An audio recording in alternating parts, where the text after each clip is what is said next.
Fala pessoal, bem-vindos a mais um episódio do podcast Pro Café. Assim como prometido a semana passada, estamos aqui eu, o Alisson e o Marcelo para dar continuidade na parte de implantação de lavouras. Então nós trouxemos a lavoura do preparo do solo até o plantio e agora nós vamos seguir do plantio até a primeira safra.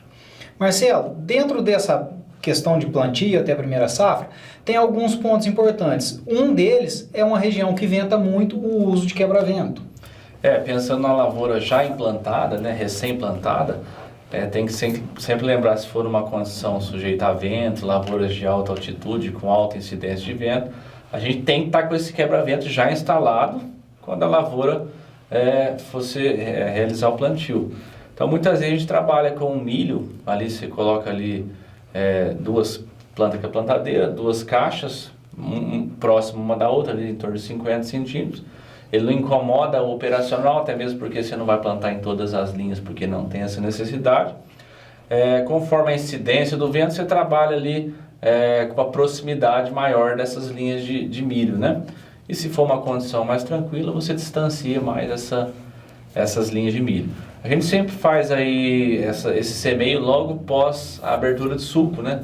Que é o momento, a hora que você for plantar, esse milho já está cumprindo a sua função de quebrar o vento.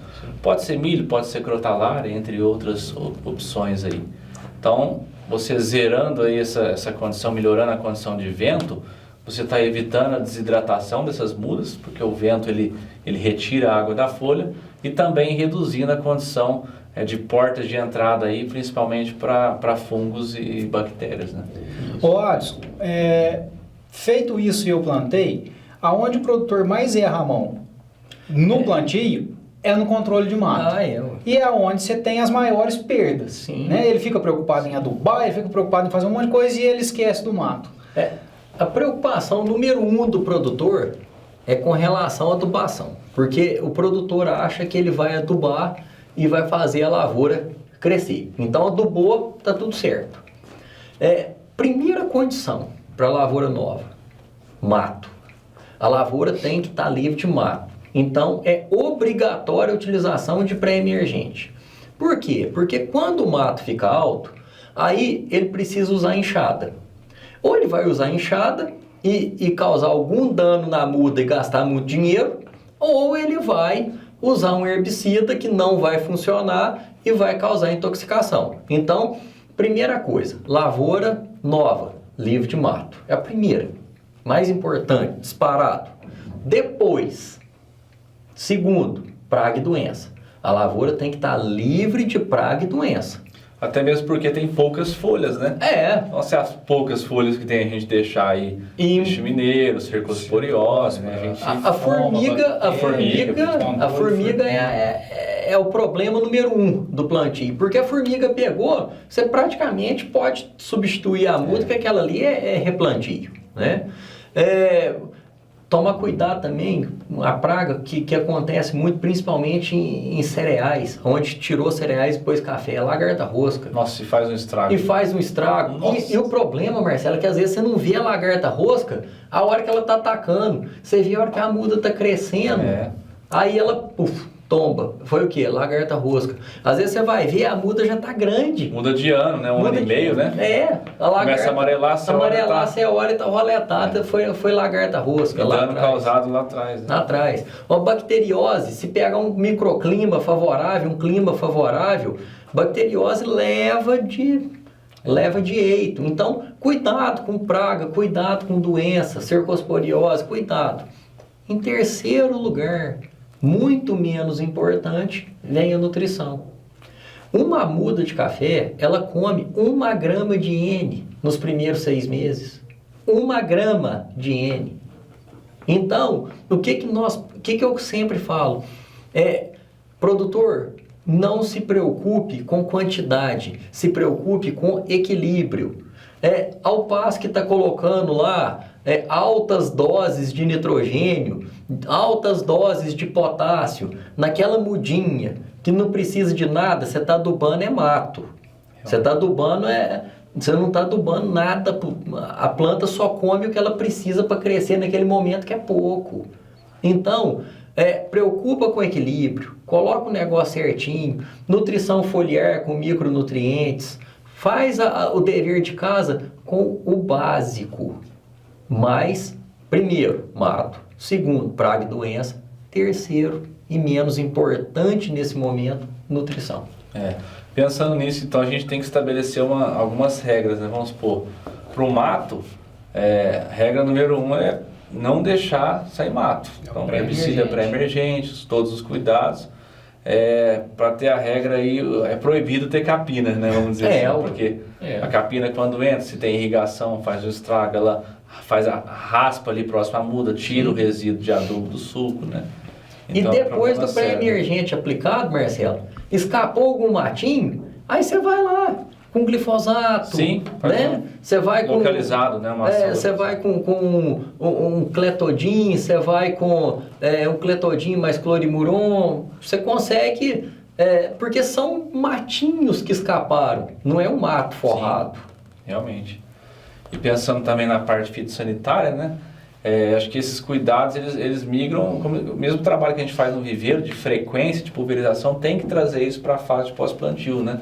Então a gente estabeleceu um programa fitossanitário de uma frequência pelo menos mensal, né? Contemplando o suprimento de micronutriente, inseticidas aí, preventivos, fungicidas, né? Para a gente ter aí uma muda livre de doenças aí durante todo esse período da fase de pós-plantio. E o medo, assim, o que é aquela coisa que a gente fica com o dedo cruzado? O que é o dedo cruzado no plantio? É emitir os primeiros pares de galho. Emitiu o primeiro par de galho, você já dá um suspirado. É um reflexo do sistema radicular. Do sistema radicular. É que aí você já sabe que o sistema radicular já foi. Emitiu o primeiro par de galho, foi para o segundo par de galho, porque até a fase da emissão do primeiro par de galho é um momento quando qualquer coisinha mata a muda, né? É um bebê, né? É um bebê. É um bebê. É muito cuidadoso, é muito melindroso. Já começou a emitir galhos, já diminui aquele estado de atenção. Marcelo, uma parte muito importante do plantio e no desenvolvimento é o chegamento de terra. É uma operação que hoje, assim, a gente não fica sem, né? Principalmente nos cultivares de porte alto, né? Sim. A gente, além de ter o quebra-vento, né? Reduz o risco de excesso de vento. A gente, quando chega ali no mês de março, abril, depende muito do desenvolvimento da planta, não é uma regra, assim, um determinado mês que a gente faz. A gente coloca essa terra que está próxima, bem junto ao tronco, né? Protegendo essa muda aí do inverno que vai chegar. E também evitando aí que essa muda faz um anelamento por questão de contato, né, no suco ali, no colo da planta, evitando que ela anele e depois acabe quebrando. Ô Marcelo, sabe como que eu fui criando não é uma regra, que eu fui criando um jeito assim, para todo mundo entender esse chegamento de terra? É lógico que a pessoa não vai conseguir fazer constantemente esse chegamento de terra. Mas a hora que o tronquinho vai lignificando, ficando marrom, saindo do verde, ficando marrom, você vai chegando terra até no marrom. Pôr terra no verde vai dar problema, vai afogar? Não. Café não afoga. Não precisa ter medo, né? Não precisa ter medo, café não afoga. Mas o que seria uma regrinha? Vai pondo terra no marrom, no lignificado. A hora que tiver isso aqui de tronco, pode chegar isso aqui de terra. Fica chique. E outra coisa, a hora que você faz o chegamento de terra, dá um susto, parece que é demais. A hora que dá a primeira chuva, a segunda chuva, desce um palmo, dependendo da situação do solo. Aí você fala, devia ter chegado mais. Realmente. Sempre a gente fala, nossa, poderia ter passado mais uma vez, né? A gente usa muito o chegador mecânico, 3 discos de cada lado. Né? Sim. Olha, você falou lá atrás, no outro programa, da importância do uso de matéria orgânica. Sim. Né? O quão é bom o uso da matéria orgânica. Sim. Esterco de vaca, esterco de galinha, matérias orgânicas. Esterco de vaca, esterco de galinha. Matérias orgânicas. Só que lá nós falamos dele colocando no suco. Então vamos partir do princípio, Marcelo, que nem Marcelo, você usa muito suco mais um tanto em cobertura. Sim. Vamos partir do princípio, então, no primeiro caso, eu não coloquei no suco. Tá ok. Então vamos colocar em cobertura. Ótimo. certo? E os benefícios que traz. Porque tem trabalho no Procafé que mostra que se colocar só no suco ou só em cobertura para o desenvolvimento inicial, o só em cobertura ganha, porque eu já estou dando na boca. E às vezes quando eu jogo no suco, eu estou jogando em profundidade, que vai demorar muito, né? para ele chegar. Então, coloca um pouco disso daí pra gente, Alisson. O que é uma situação que eu gosto muito de fazer? Eu até nem uso pôr no suco. A maioria das vezes eu ponho em cobertura. Quando eu estou próximo daquele... E outra coisa, é a mesma coisa da nutrição. Não adianta plantar e pôr matéria orgânica. Planta, faz o herbicida de pré-emergência, deixa a muda desenvolver. A hora que for lá, fevereiro, março, que vai ter que chegar uma terrinha, o que eu faço? Eu coloco um esterco, eu coloco a matéria orgânica bem curtidinha. Ah, mas não é perigoso colocar palha crua? Como que você vai ter palha crua lá? Já vai estar o negócio compostado, já vai estar bonitinho. Você coloca uma matéria orgânica estabilizada, não é uma matéria orgânica crua, sem curtir. Coloca uma matéria orgânica estabilizada lá perto do entre-troncos e chega a terra em cima. Você não precisa enterrar ela, você joga terra por cima. Traz uma proximidade do sistema radicular. Qualquer chuvinha que der ali, ela vai diretamente para o sistema radicular. Diretamente para o sistema radicular. Coloca a matéria orgânica e joga a terra em cima. Então agora vamos para uma pergunta do produtor. Como se fosse aquela que a gente está fazendo do bate-bola, que essa é uma que ele vai estar fazendo em casa. Se eu for colocar só esterco de vaca, esterco bovino, até quanto eu posso colocar por hectare? A gente trabalha com esterco bovino e de vaca em torno de 10 toneladas por hectare. Seria uma aplicação aí. E se fosse esterco de galinha? Aproximadamente 5 toneladas por hectare nessa proporção. Excelente. Agora, aquela batida boa que você gosta e que aquela batida é sensacional. Eu ponho 2 partes de esterco bovino para uma parte de esterco de aves, né? De galinha no caso. E nós temos colocado aí na casa de 5 toneladas por hectare. Alisson, mas e se eu quiser colocar 10? Fica melhor. Tá? Se eu quiser colocar 10, fica melhor. O Marcelo falou 10 toneladas de esterco bovino. Se quiser colocar 15, fica melhor. Né? Um ponto interessante, a questão de colocar no suco em cobertura ainda, é que para nós lá que temos solos muito arenosos... Aí a diferença de solo. A gente tem um problema físico, né? Então eu tenho trabalhado com esterco bovino no suco, que ele contribui mais no sentido de volume, né? Sim, armazena água, ajuda no armazenamento de água, né? A matéria orgânica ali, não o esterco bovino. Sim. A hora que o esterco bovino passar a decompor e formar a matéria orgânica do solo, 1 grama de matéria orgânica retém 20 gramas de água. Perfeito. Então, justamente nesses solos arenosos, a gente prioriza o uso do suco e complementa também na superfície, porque solo baixo teor de argila, né? Então a gente precisa trabalhar um aporte quase que anual aí de material orgânico, né? E assim, a hora que a gente vê que o Marcelão posta as fotos lá no Instagram, a hora que a gente olha aquelas lavouras que ele está formando lá, naquele areião de praia, fala assim, meu Deus, como... Não, é uma areia de praia e uma lavoura assim, que sinceramente... Umas lavouras fantásticas. Maravilhoso. Fantástico. Quem não segue o Marcelo lá no Instagram, compensa.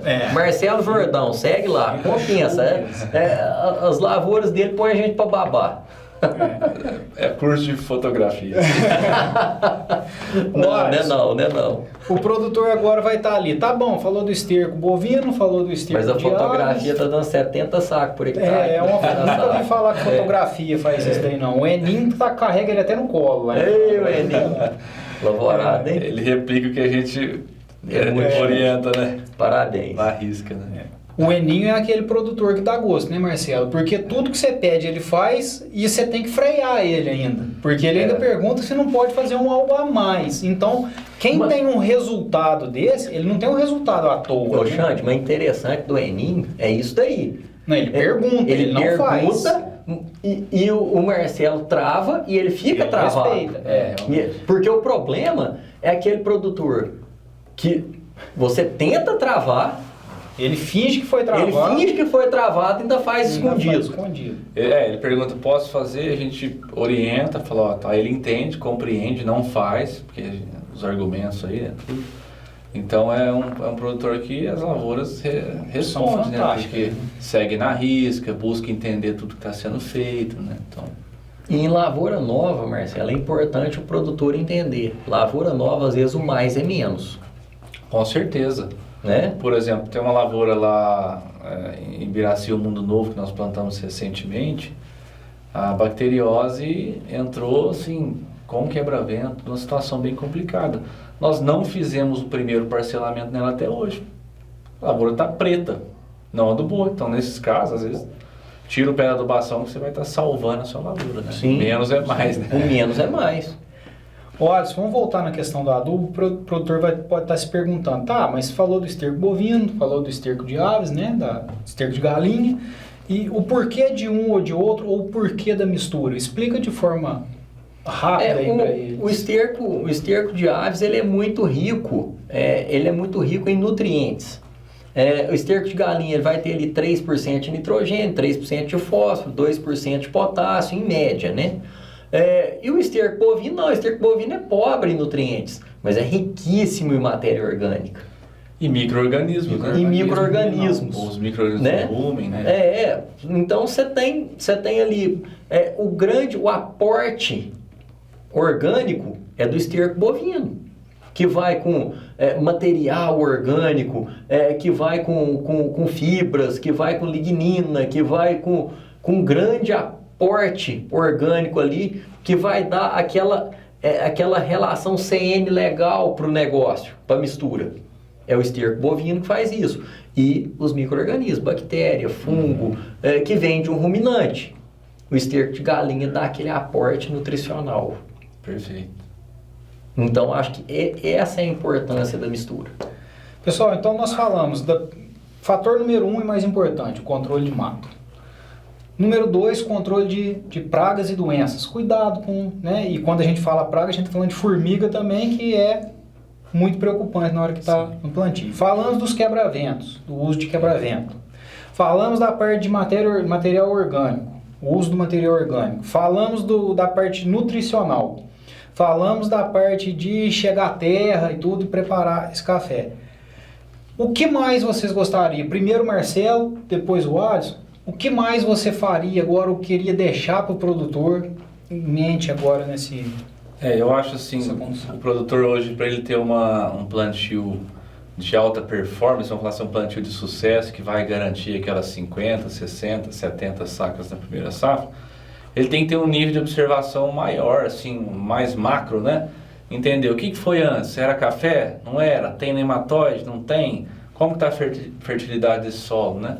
E aí, avaliar o tipo de solo. Então, são inúmeros fatores que tem que ser levado em conta para poder chegar a uma condição de plantio aí que tenha conseguido esses resultados, né?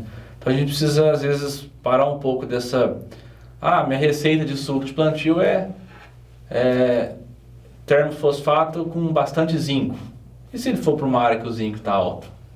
Então, trazer esse nível de percepção e de observação para o cafeicultor e entender a fundo o que realmente é aquela condição que ele vai colocar aquela muda, para aí sim a gente ter bons resultados. Então, nem sempre é a mesma receitinha que vai para todos os plantios, né? Cada caso é um caso. É aquilo, né, Marcelo? Se fosse a mesma receita para todo mundo, não precisava de agrônomo, né?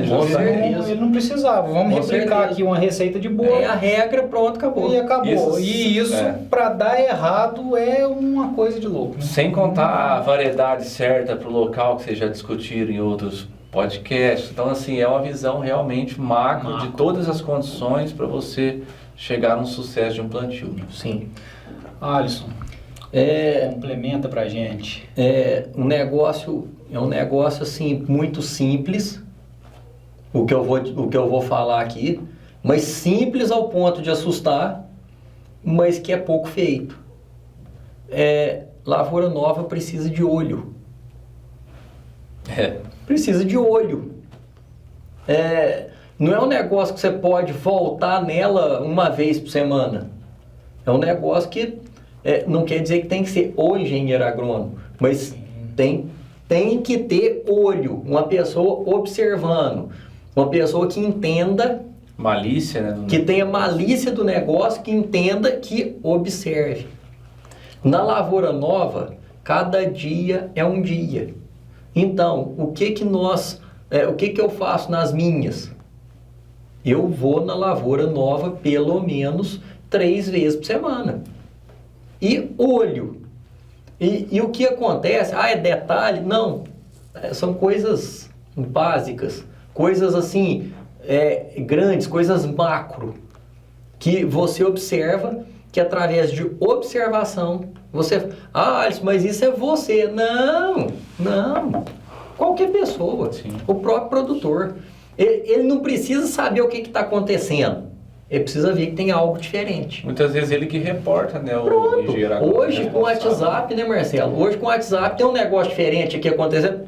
Marcelo, A que é riqueza isso? de dados que o proprietário traz para nós é muito importantíssimo. O que é isso? É ajuste fino, né? Ajuste fino. Você vai lá na lavoura do cara uma vez por mês ou a cada 15 dias.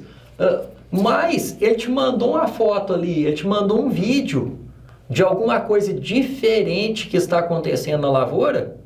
Você já Pronto. entende. Você já vai passar para ele a recomendação correta do que ser feito.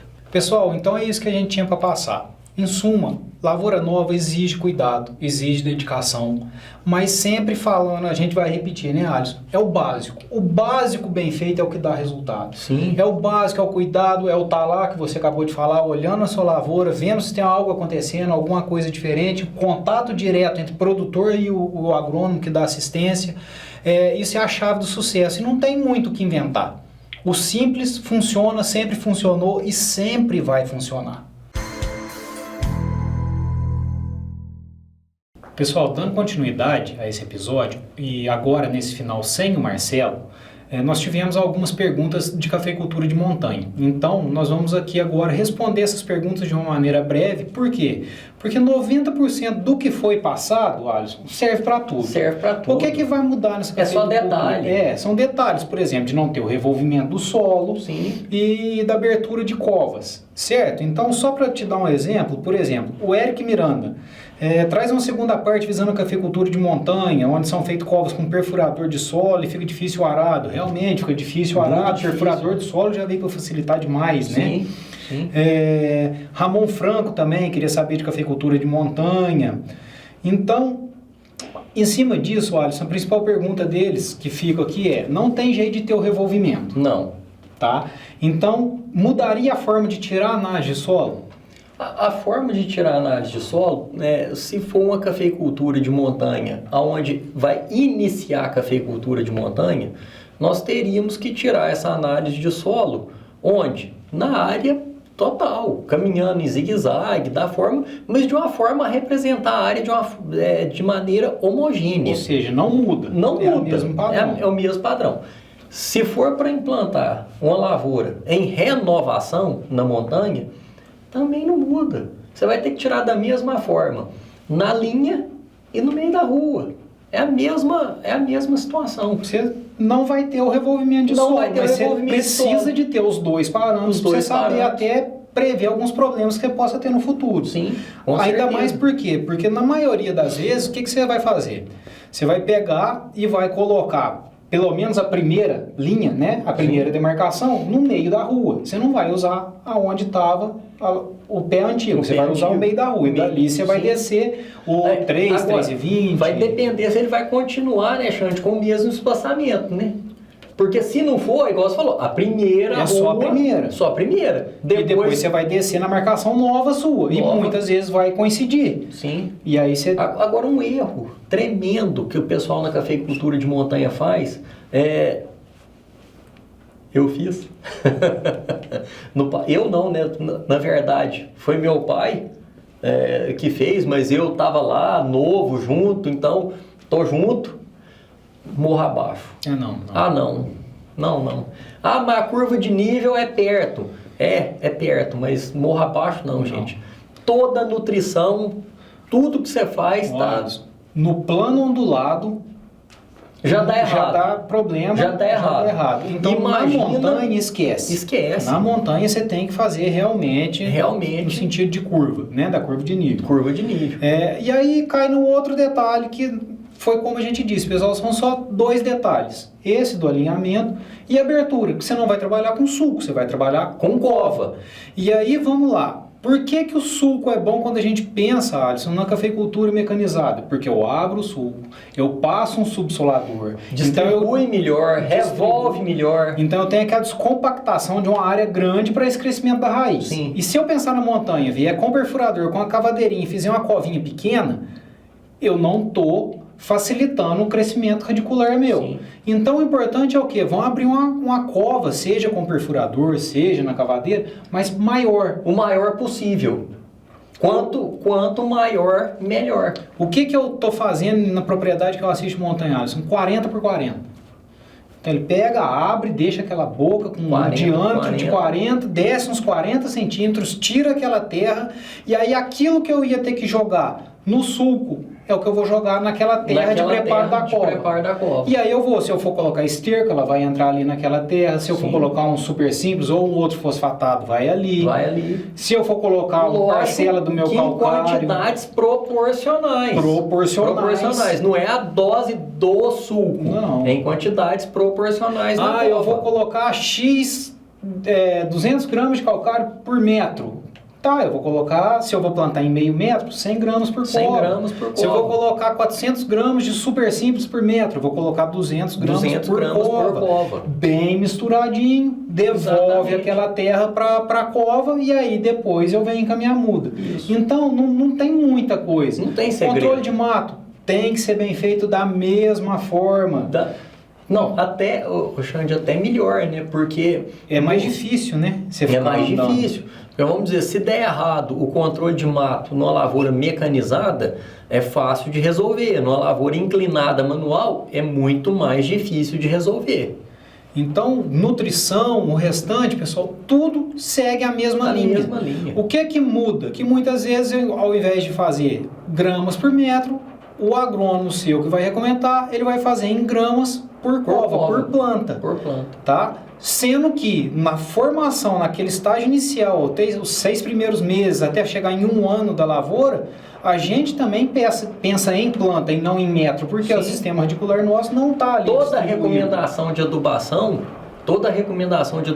até 1 ano e meio é por planta. Então, ela não é por hectare nem por metro, é por planta.